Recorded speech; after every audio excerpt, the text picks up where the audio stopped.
1600 रुपयाचं 25% दरानं 3 वर्षाचे चक्रवाढ व्याज किती? 3 आणि 1 गुणोत्तर घ्यायचा म्हणजे 1600 गुणिले 25 100, 2 शून्याला 2 शून्य गेली म्हणजे 16 गुणिले 25 या दोन्हीचा गुणाकार केल्यानंतर किती येतं? 400 येतं. मग गुणोत्तर किती आहे? 3 आहे. मग चारित्रिक 1200 रुपये आलं.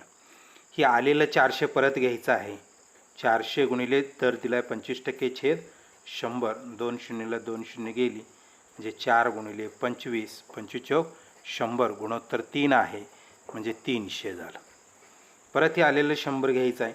100 गुणिले 25 छेद 100, 100ला 100 गेलं 25 आलं, गुणोत्तर 1 आहे म्हणजेच किती येतं? 25. या सगळ्यांची बेरीज केली 5, 2, 3 आणि 2 5, 1 म्हणजे 1525 रुपये हा दुसरा पर्याय असेल. चॅनलला सबस्क्राईब करा.